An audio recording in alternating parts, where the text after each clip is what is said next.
Os segredos do Terceiro Reich. Missões perigosas. Algumas batalhas são travadas nas sombras. Ataques secretos em território hostil ou terra de ninguém. Onde os detalhes podem ser escondidos ou exagerados para atender às técnicas sombrias de propaganda e espionagem. Essas são as histórias intrigantes de 4 operações especiais da Segunda Guerra Mundial, que não eram o que pareciam ser. O suposto resgate heróico de Mussolini em uma montanha, que não passou do exibicionismo de um homem. Como um famoso capanga de Hitler foi salvo pela escolha infeliz de uma arma, para mais tarde ser derrubado por sua própria arrogância e um minúsculo micróbio. Um salto para um covil de milhares de soldados alemães. Eles foram enganados por um agente secreto que se vestia como um pastor e que, contra todas as probabilidades, levou o comandante condecorado ao cativeiro e a uma improvável amizade para o resto da vida. E os lobisomens que caíram do céu e emergiram de uma floresta escura. A guerra de resistência nada mais era do que uma aparição que terminou com um assassinato inútil nos últimos dias da guerra. A primeira história começa em 1938. O ditador italiano Benito Mussolini foi um dos poucos líderes que apoiaram Hitler quando ele anexou a Áustria.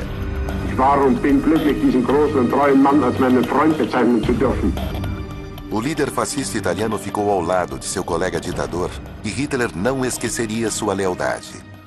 Foi um momento decisivo para Hitler. E ele disse em 1936, nunca vou esquecer isso, nunca vou esquecer que deixou as potências vencedoras da Primeira Guerra Mundial e veio para o meu lado. Essa foi uma data crucial nessa relação.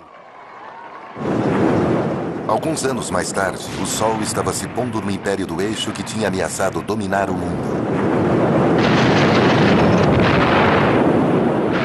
As forças britânicas e americanas desembarcaram na Sicília em julho de 1943. O primeiro domínio crucial para os aliados da Europa Ocidental aconteceu na ponta da bota italiana.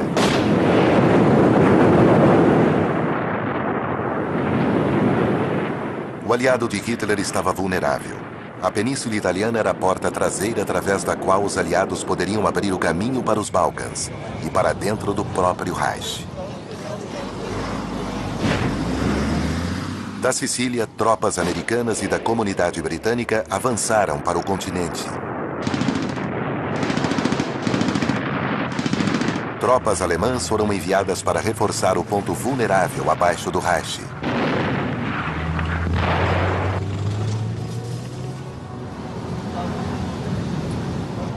Muitos foram capturados por um inimigo que avançava para o norte, em direção a Roma.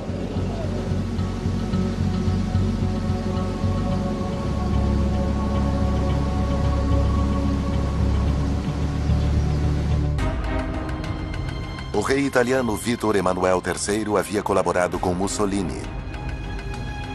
Ele assinou leis que condenaram milhares de judeus italianos. Mas quando a maré da guerra virou, o rei mudou de lado. Ele nomeou o ex-general e governador colonial Pietro Badoglio como primeiro-ministro. Aqueles que tinham marchado com Mussolini voltaram-se contra ele. Deposto e preso, ele desapareceu no cativeiro.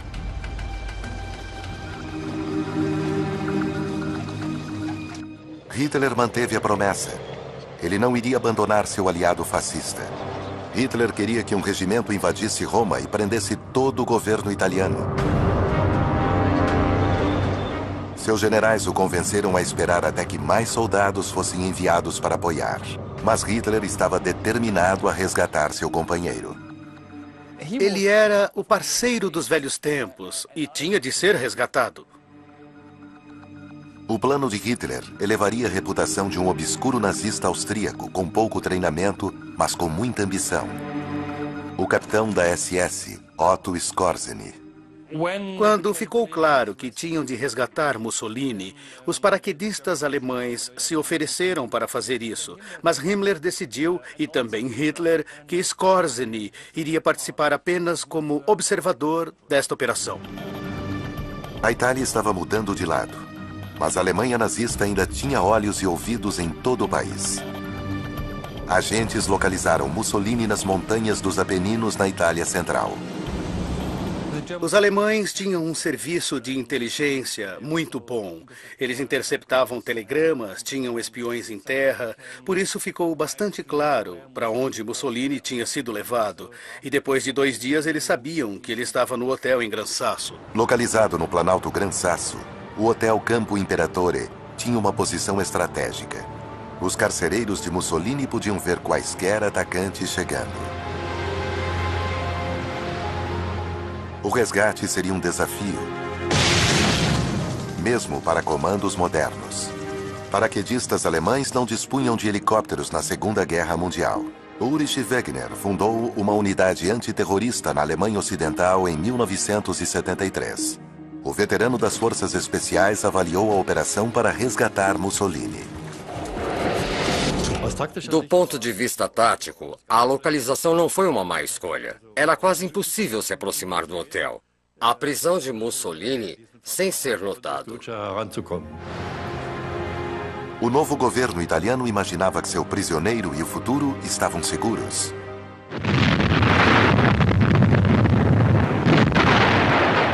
Tropas alemães convencionais combatiam um avanço aliado na Península Italiana. As forças britânicas e americanas avançavam a partir da Calábria e de Salerno. Com seus antigos aliados fascistas desorientados, a maior parte do combate cabia aos alemães.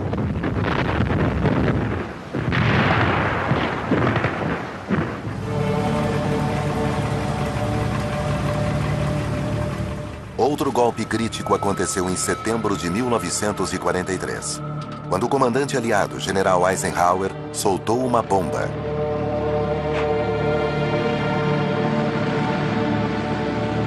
O governo italiano se rendeu e concordou em entregar Mussolini aos aliados.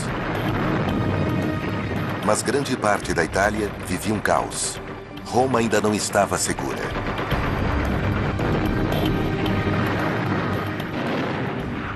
O momento crucial foi quando a liderança italiana, a liderança militar e política, se retirou. E ninguém sabia o que fazer, ninguém falou que eles tinham que lutar contra os alemães, que os aliados eram seus parceiros, nada disso. Por isso, o caos reinava e os alemães eram muito bons diante de uma surpresa e reagiram muito rapidamente. As forças alemãs tomaram o controle de Roma. O rei italiano fugiu com o novo primeiro-ministro para a segurança do porto de Brindisi, ocupado pelos aliados. O povo foi abandonado à própria sorte.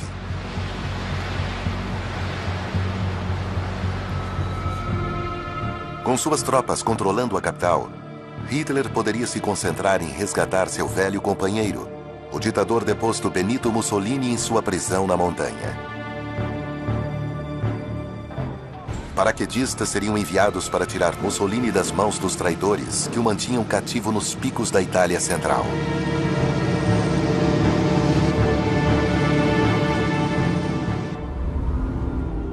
Em 12 de setembro de 1943, um dos 12 planadores levados ao ar a partir de um campo aéreo no sul de Roma tinha um observador especial a bordo, um capitão da SS relativamente desconhecido, Otto Skorzeny. A missão de resgate levaria o militar vienense para a fama. Skorzeny fazia questão de estar no centro do palco quando as câmeras de propaganda eram ligadas.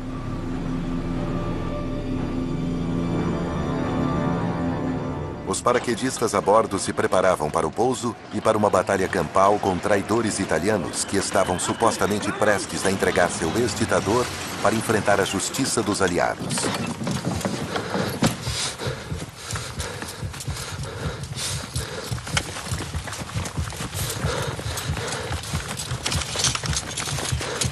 Inzwischen sind Fallschirmjäger, Männer der Waffen-SS und des Sicherheitsdienstes... O aparentemente nobre, corajoso e, mais importante, bem-sucedido resgate foi filmado para triunfantes noticiários nazistas.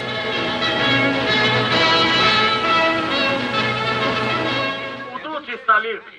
Soldados da SS com paraquedistas cumpriram as ordens do Führer.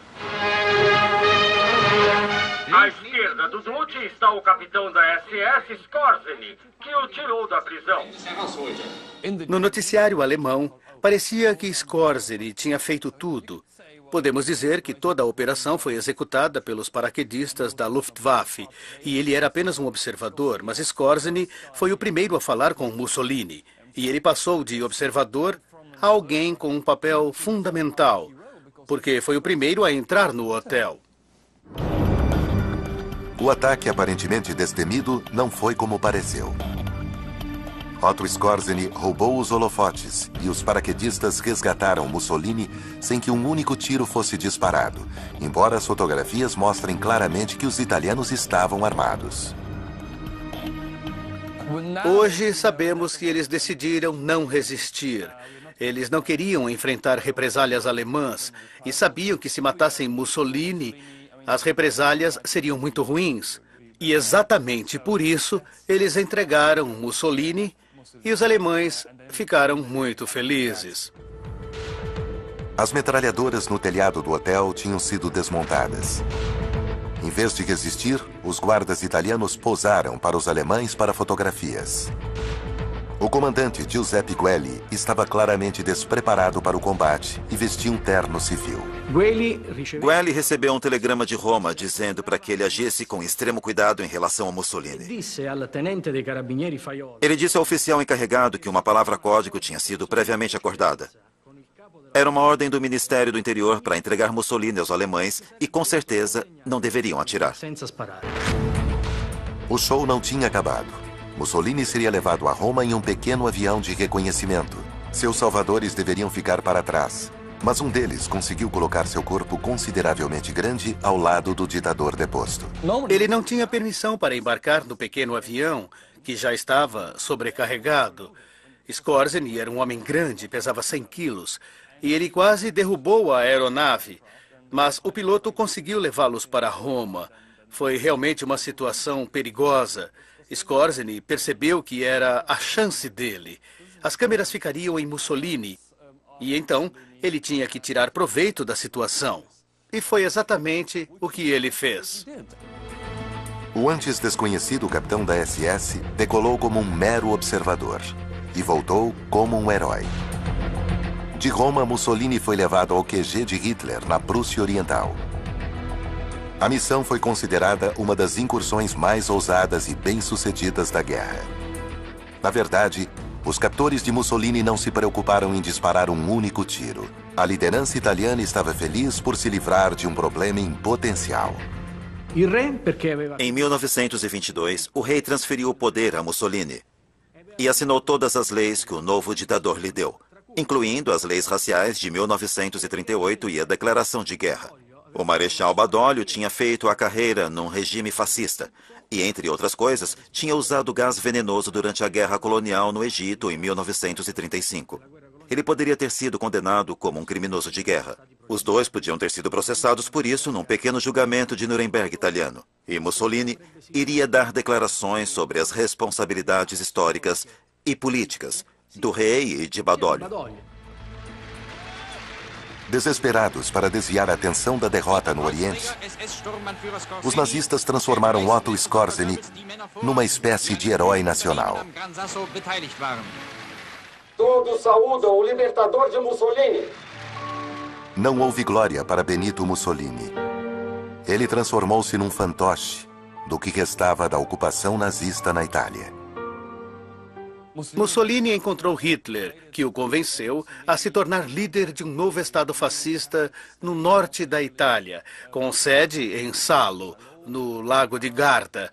E no final, ele não tinha quase nenhum poder. Sua humilhação terminou na captura e execução em 1945. Seu corpo foi pendurado, juntamente com o de sua amante, diante de um posto de gasolina em Milão. A sorte notável de Otto Skorzeny continuou. Mesmo depois de admitir que lutou usando um uniforme americano, ele foi poupado por seus captores aliados. Ele escreveu sobre suas façanhas durante a guerra e tornou-se um aposentado rico na Espanha, um nazista sem arrependimentos até o fim. Eu posso dizer com toda certeza que faria a mesma coisa hoje. Muitos líderes da SS, como Otto Skorzeny, sobreviveram à guerra e prosperaram. Mas em territórios ocupados pelos nazistas, como a antiga Tchecoslováquia, milhares foram torturados ou assassinados pelos ocupantes alemães. Em 1941, o chefe de segurança da SS, Reinhard Heydrich, comandou o chamado Protetorado com punho de ferro. A história tem de descrever Reinhard Heydrich como um monstro. Reinhard Heydrich foi uma figura-chave da SS. Ele era o chefe da polícia secreta, da polícia política e organizou o Holocausto. Também presidiu a Conferência Wannsee em janeiro de 1942. Eles planejaram, numa manhã, como se livrar dos judeus da Europa. A centenas de quilômetros de distância em Londres, foi elaborado um plano para eliminar o cruel Heydrich. Ele era uma figura-chave, um símbolo do regime nazista e precisava ser morto. A ideia de matar Heydrich surgiu em Londres, em 1941, e foi resultado do pensamento do governo tcheco no exílio, do presidente Benes, e particularmente de seu chefe de inteligência, Moravec. Se tiver em mente o que estava acontecendo em Praga, por exemplo, na primavera de 1942, havia uma certa paz. E toda a economia tcheca estava trabalhando para os nazistas, especialmente a indústria de armamentos. Era preciso fazer alguma coisa, não podia continuar assim, com o povo tcheco colaborando pacificamente com os nazistas. Era preciso fazer alguma coisa. E havia uma sensação em Londres de que o governo tcheco, no exílio, estava perdendo valor, estava enfraquecendo aos olhos dos aliados. Para restabelecer sua credencial antinazista, o governo tcheco no exílio recorreu ao governo britânico, em especial a SOE, ou Executiva de Operações Especiais. A SOE foi criada em 1940. Seu trabalho era encorajar a resistência e realizar sabotagens em território inimigo. E quando foi criada, Churchill disse que a SOE deveria agir em toda a Europa. Neste caso, um dos homens mais conhecidos de Hitler seria atacado por agentes tchecos treinados na Inglaterra. Após um treinamento intensivo, 2 homens foram escolhidos para liderar o assassinato. Os sargentos Jan Kubisz e Józef Gabčík. O alvo seria Reinhard Heydrich, o temido governador de Praga. Um bombardeio de longo alcance os levou de volta para a terra natal, no centro do que havia se tornado um território inimigo.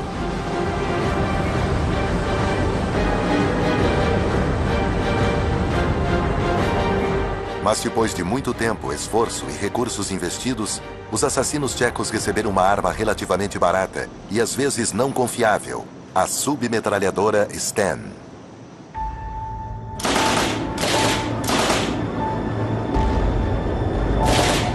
O ex-chefe de contra-terrorismo Ulrich Wegner conhece bem a importância de armas confiáveis numa crise. Ele liderou o ataque bem-sucedido a um avião da Lufthansa, sequestrado na Somália em 1977. 3 dos 4 terroristas morreram. Todos os passageiros e tripulantes foram salvos. O consultor de segurança é contundente em sua opinião sobre a arma fornecida aos tchecos. É a arma mais primitiva que eu conheço. Posso dizer isso abertamente. Algumas vezes era feita de maneira artesanal, em oficinas, e deixava a desejar. Isso significa que se a arma não fosse carregada precisamente, costumava travar. Os agentes tchecos chegaram a Praga com suas armas primitivas, sem serem percebidos. Em maio de 1942, eles já estavam na capital há 6 semanas, observando e aprendendo os caminhos que Heydrich fazia pelas ruas da cidade. O chefe de segurança da SS insistia em usar um carro aberto, sem blindagem ou escolta. Hitler mais tarde diria que Heydrich era estúpido e idiota por fazer isso. Os assassinos estavam esperando em uma curva fechada, onde o motorista tinha que reduzir a velocidade. Reinhard Heydrich deveria morrer em uma saraivada de tiros de metralhadora. A submetralhadora Sten era problemática, porque costumava travar quando superaquecia em função do uso contínuo. No entanto, ela travou no exato momento em que eles tentaram disparar. A submetralhadora Sten era totalmente inadequada para o uso das forças especiais nessas condições. Eles tinham uma arma reserva. Quando a submetralhadora travou, o outro agente, Jan Kubis, lançou uma bomba de explosivos plásticos. Eles tentaram matá-lo, e quando a arma falhou, eles jogaram uma granada. Ele foi ferido, mas o ferimento não foi tão grave a ponto de provocar a morte. Ele foi ferido por estilhaços. Os estilhaços atravessaram o banco do carro e penetraram no corpo de Heydrich, levando com eles fragmentos minúsculos do estofamento.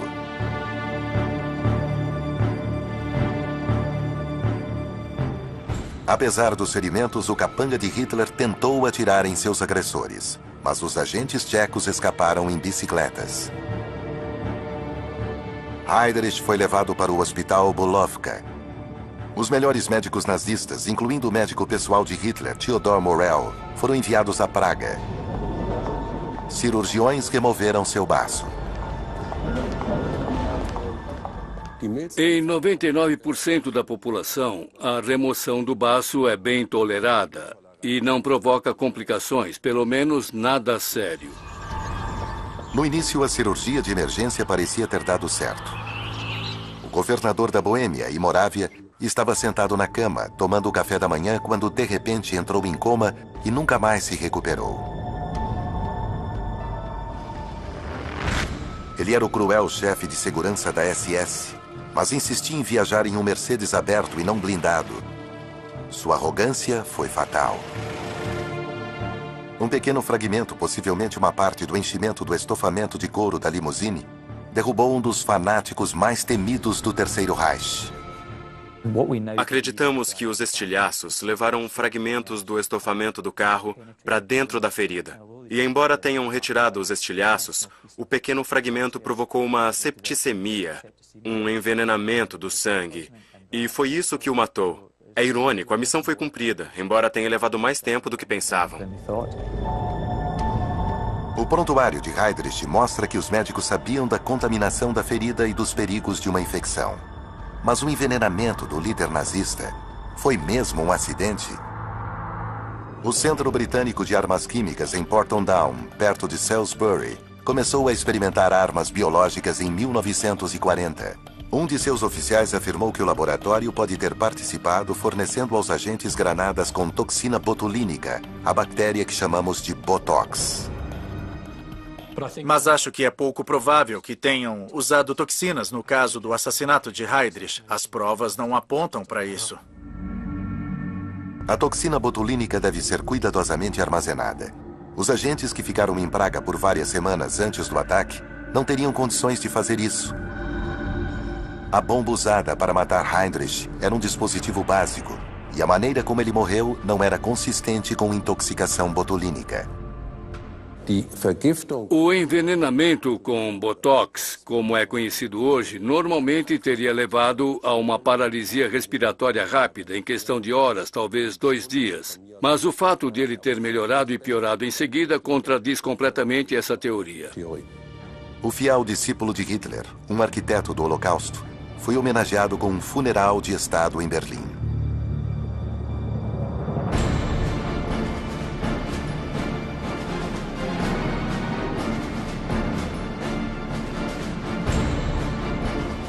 Uma vingança frenética foi desencadeada sobre os tchecos. Informações falhas ligaram a aldeia de Lidze aos assassinos. Mesmo assim, ela foi destruída. 1.500 pessoas foram executadas. Milhares foram enviadas para os campos de extermínio.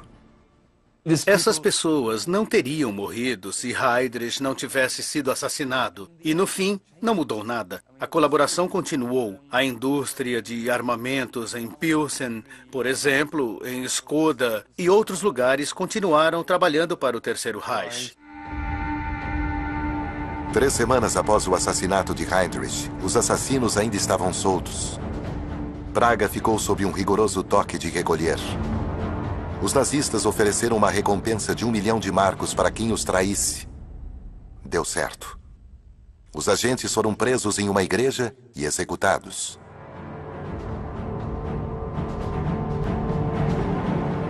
De acordo com os arquivos da SOE, eles sabiam que era provavelmente uma missão suicida. O texto declara: os agentes sabem que não há para onde fugir. E eles estão preparados para morrer junto com Heydrich. Pessoalmente, acho que é notável que tenham chegado tão longe, tendo sobrevivido na Tchecoslováquia, ocupada por 5 meses, sem serem pegos, e por terem chegado tão perto de Heydrich como fizeram.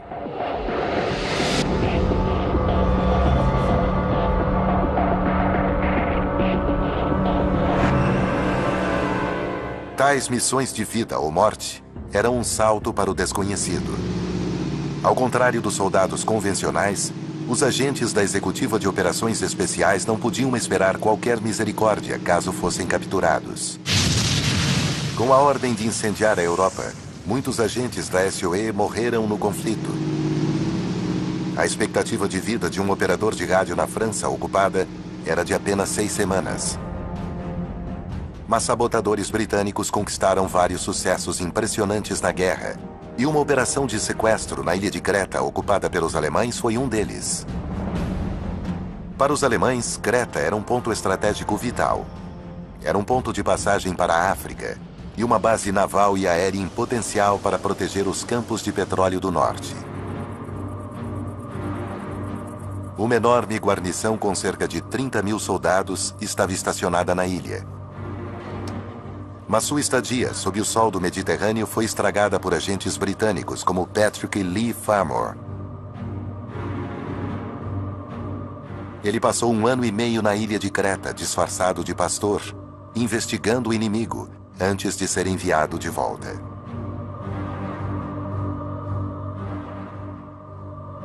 Fluente em grego e alemão, ele tinha o conhecimento e a capacidade de executar um golpe impressionante. O plano foi concebido para sequestrar o general Müller, que era um comandante brutal em Creta.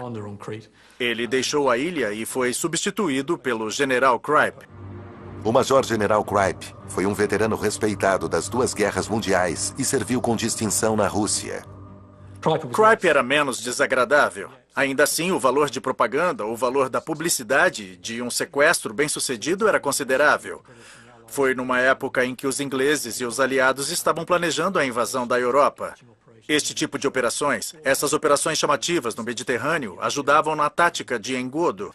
A ideia de atrair as forças alemãs para longe da Europa Ocidental e prender os alemães na região do Mediterrâneo e nos Balcãs. Após os horrores no fronte oriental, o major-general Karl Heinrich Kripe estabeleceu-se no conforto de uma casa num local ensolarado, perto das antigas ruínas de Knossos. O comandante da guarnição voltava para casa para o jantar todas as noites às 8 horas, sem saber que sua rotina estava sendo vigiada por agentes britânicos e seus contatos locais.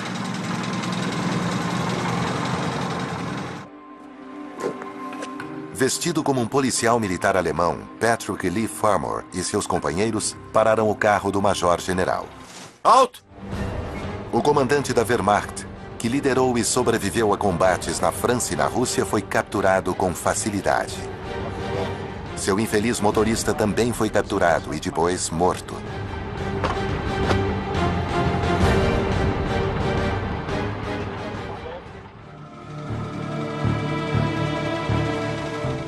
Kripe foi colocado sob o assento traseiro. Fazendo-se passar por ele e seu motorista, os agentes britânicos conseguiram passar por 22 postos de controle. Em termos de segurança, é interessante que o general que foi capturado insistia que todos os postos estivessem bem preparados e que todos fossem verificados. Todos, exceto ele. Ele não gostava que questionassem sua autoridade ou que insistissem em verificar seus documentos. Longe da área urbana, os agentes britânicos abandonaram o carro e deixaram uma mensagem numa tentativa de proteger a população local que os tinha ajudado. Os sequestradores deixaram uma carta. Seu general foi sequestrado por um comando britânico. Retaliações contra a população grega não serão aceitas. Ela terminava com uma ameaça velada. Nos vemos em breve. Eles estavam cientes da retaliação alemã. Eles iriam executar moradores e deixaram claro que não era uma ação civil, era uma ação da Executiva de Operações Especiais britânicas. Não funcionou. Uma aldeia suspeita de colaborar com os ingleses foi esvaziada e destruída. Buscas realizadas em toda a ilha não conseguiram encontrar o comandante ou os agentes que o mantinham em cativeiro. Os agentes britânicos levaram seu prisioneiro por um terreno isolado e hostil. Ao longo do Monte Ida, com 2,5 km de altitude. Foi uma verdadeira maratona. Apesar da ameaça de represálias, moradores locais alimentaram os agentes britânicos e os protegeram da perseguição alemã.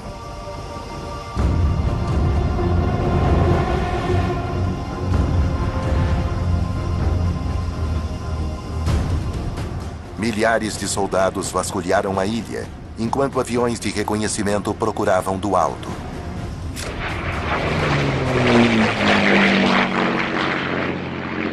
Os oficiais e agentes podiam fazer muito pouco sem a ajuda da população local. Eles precisavam de gente para escondê-los e alimentá-los, para guiá-los, para auxiliá-los na obtenção de suprimentos, para auxiliá-los na execução de emboscadas e ataques. Assim, o papel da população de Creta foi fundamental.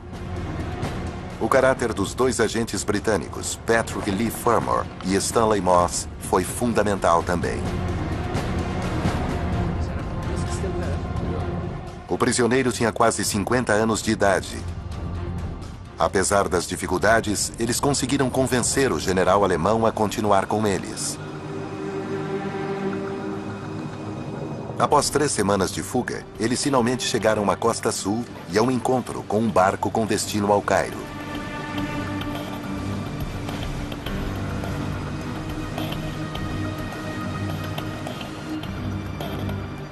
A capital egípcia era a sede das operações britânicas no Oriente Médio. Uma vez lá, a guerra acabou para o major-general Karl Heinrich Kripe. Houve uma grande publicidade. A história de Kripe apareceu na primeira página dos jornais britânicos. A notícia foi divulgada em toda parte. Os ingleses aproveitaram ao máximo. E Moss e Leigh Fermor receberam medalhas de bravura. Depois de ser interrogado no Cairo, o general Kripe foi levado a um campo de prisioneiros de guerra na Inglaterra. Ele foi solto em 1947. Patrick Leigh Fermor. Muito tempo depois do fim da guerra, um vínculo improvável se formou entre o sequestrador e sua vítima. E, claro, sabemos que fala grego fluentemente. Talvez melhor do que nós. Patrick Leigh Fermor se reencontrou com Kripe na televisão grega em 1972. Foi uma reunião aparentemente calorosa para os dois ex-inimigos. Os dois trocaram elogios pela forma como tinham envelhecido desde a jornada pelas montanhas da ilha de Creta.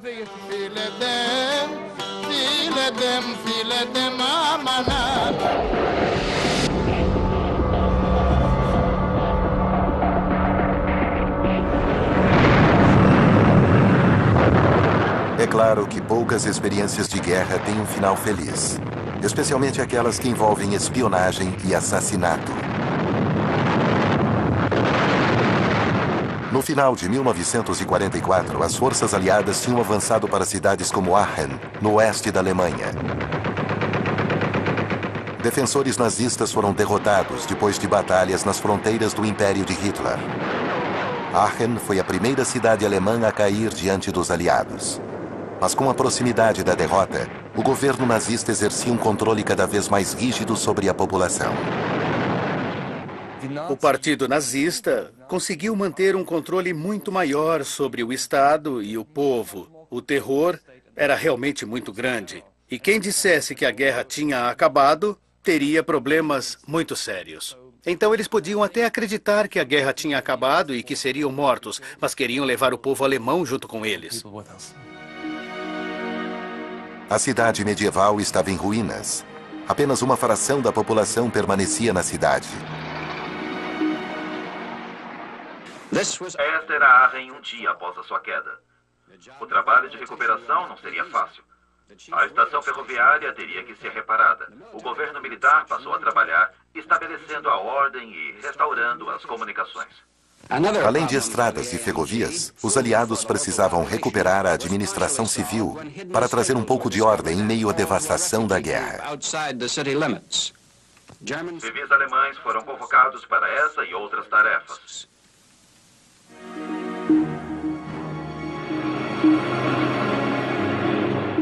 Os americanos decidiram nomear um prefeito. Um advogado católico, Franz Oppenhoff, que era visto como relativamente distante do governo nazista. Para os administradores aliados, alemães como Oppenhoff eram vitais para estabelecer a ordem nas cidades capturadas, enquanto a guerra continuava em outros lugares. Sua nomeação foi divulgada na imprensa. Mas para nazistas fanáticos como o chefe da SS, Heinrich Himmler, esses colaboradores eram traidores que mereciam ser eliminados. O povo alemão foi obrigado a participar de uma última e desesperada batalha contra os aliados. Eles tentaram passar a ideia de uma guerra ideológica, uma guerra até o último homem contra o Ocidente. O problema é que o povo alemão não estava muito convencido. Eles achavam que seria ruim se perdessem a guerra, mas não seria a pior coisa do mundo ser capturado pelos americanos ou pelos britânicos. Nazistas fanáticos tentavam reprimir tais atitudes derrotistas com o terror. Eles sonhavam com um movimento de resistência apelidado de lobisomem. O castelo de Rothrath, perto de Düsseldorf, tornou-se um covil para lobisomens. Um grupo de assassinos com a missão de assassinar o prefeito de Aachen, nomeado pelos americanos. O chamado Comando Lobisomem iria espalhar medo e terror, mandando uma mensagem clara para os traidores que se atreveram a colaborar com os aliados. Heinrich Himmler tinha a primeira vítima em sua mira, o infeliz prefeito Franz Oppenhoff. Se você colaborar nessa escala, vamos matá-lo. Estamos numa grande luta. Ainda não perdemos a guerra. Nós vamos ganhar. Haverá uma vitória final. E se você colaborar com o outro lado, nós vamos matá-lo. A unidade de comando, incluindo membros da juventude hitlerista, um oficial da SS e uma mulher, Ilse Hirsch, planejaram o assassinato de Franz Oppenhoff. Mas o prefeito nomeado pelos americanos estava em território ocupado. Os lobisomens teriam de encontrar uma forma de atravessar as linhas aliadas. Havia o problema de como chegar ao território ocupado. Era preciso atravessar a linha de frente. E havia um esquadrão de bombardeiros, o KG-200, que fazia operações especiais atrás das linhas inimigas. Eles tinham capturado uma fortaleza voadora, um B-17, e usaram este B-17 para lançar os membros do comando atrás das linhas inimigas, perto de Aachen.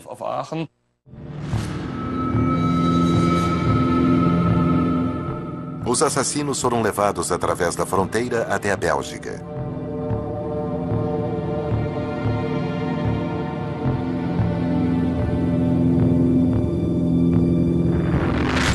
Eles saltaram de paraquedas em uma floresta, mataram um guarda da fronteira belga, atravessaram de volta para a Alemanha e montaram um acampamento base.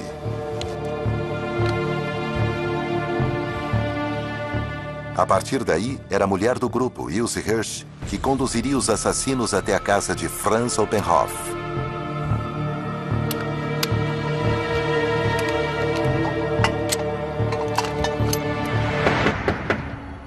Oppenhoff foi chamado em uma festa na casa de um vizinho. Os assassinos fingiam ser pilotos alemães abatidos, procurando as linhas de frente.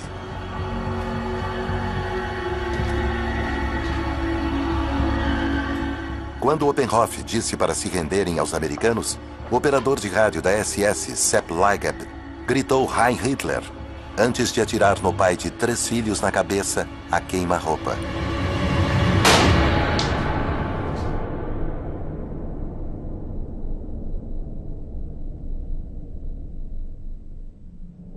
O comando lobisomem fugiu no meio da noite. Foi o primeiro e único sucesso do chamado movimento de resistência, que acabou fracassando. Foi um bom exemplo para mostrar que havia um desejo de resistência do povo alemão. A organização Lobisomem matou o prefeito de Aachen. Existe um perigo para todos que colaborarem com os aliados. Isso foi usado na campanha de propaganda. Mas no fim, não deu resultado. Ninguém estava interessado nisso. Realmente ninguém.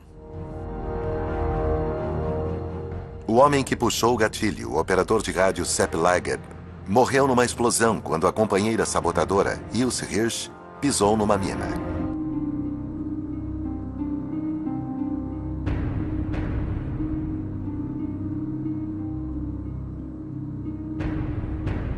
Hirsch e 3 de seus cúmplices sobreviveram.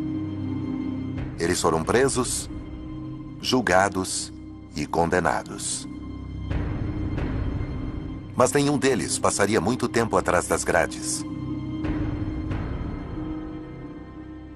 Os agentes não foram punidos pelo assassinato, nem mesmo por homicídio culposo ou por cumplicidade no homicídio. Eles foram condenados a penas de até 4 anos no primeiro julgamento. Em 1952, as sentenças foram reduzidas a um máximo de 1 ano e meio.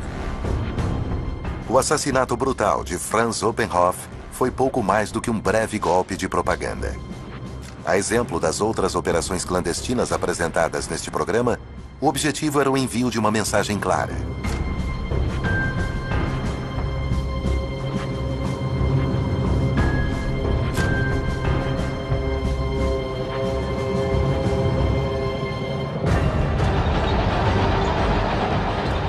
Nenhuma delas fez uma diferença significativa para o resultado da guerra. Uma guerra que foi ganha através do combate convencional na linha de frente, da vitória nos céus e no chão sobre os homens de Hitler.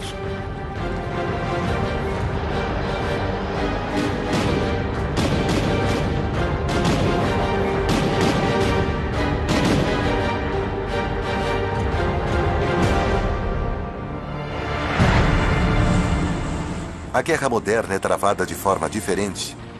Às vezes por controle remoto, ou por pequenas equipes de ataque que entram e saem rapidamente do território hostil. As regras também mudaram. Bombas improvisadas e ataques suicidas são empregados em lugares como o Afeganistão, onde o inimigo se esconde entre a população local. Onde está a frente de batalha nos dias de hoje? Em muitos casos, é muito difícil ver um campo de batalha onde lutar. Grande parte da legislação e muitas convenções que foram elaboradas para reger os combates de guerra têm 60, 70, 100 anos de idade. E será que ainda se aplicam hoje? É difícil dizer, quando se tem, por exemplo, o comandante da Al-Qaeda vivendo no Paquistão. Sem dúvida, é um alvo legítimo. Ele comanda uma rede global, mas não comanda um Estado. Ele pode ser um alvo, mas será que podemos matá-lo? O mundo está mudando, assim como a guerra moderna. Um novo tipo de guerra secreta está surgindo. Uma guerra sem linhas de frente, onde a eliminação do inimigo pode envolver uma operação longe de casa, onde os limites legais e políticos são incertos.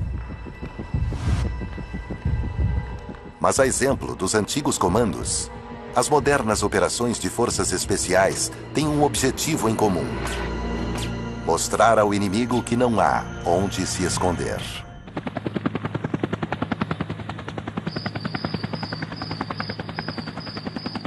Versão Marshmallow São Paulo.